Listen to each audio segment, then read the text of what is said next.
Hi செல்லக்குட்டீஸ், weight loss transformation challenge day 19 தான் இருக்கும். டே 19 என்ன வெயிட் இருக்குது அப்படின்னு செக் பண்ணிடலாம். 92.3, நாளைக்கு 91 வந்துடுவேன் அப்படின்னு சொல்லிட்டு ஒரு ஹோப்போடு இருக்கேன். ஸோ ஜிம் போகும்போது லெமன் வித் ஹாட் வாட்டர் எடுத்துகிட்டு போயிட்டேன். அங்கே ஒர்க் அவுட் பண்ணும்போது குடிக்கும்போது செம்மையாக இருக்கும்.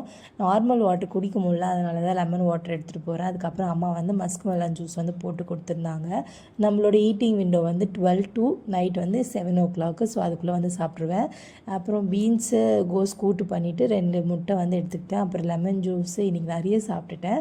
சப்போட்டா, அதுக்கப்புறமேட்டுக்கா பலாக்கொட்டை வேக வச்சு எடுத்துக்கிட்டேன். நிறைய சாப்பிட்டேன்னா இது எல்லாமே சூப்பர் ஃபாஸ்ட்டாக டைஜஷன் ஆகும். அதேமாதிரி ஃபாஸ்ட் ஃபுட் கிடையாது, ஜங்க் கிடையாது. ஸோ உங்களுக்கு ரொம்ப ஹெல்த்தி தான் எல்லாமே. பட்டர் மில்க் எடுத்துக்கிட்டேன். அதுக்கப்புறம் ஈவினிங் போல் என்னன்னு தெரில, செம்ம பசி. கிச்சன் ஹஸ்பண்ட் ரொட்டியும் பன்னீர் மசாலாவும் செஞ்சு வச்சுருந்தாரு. செம்ம டேஸ்ட்டாக இருந்ததுலாம்.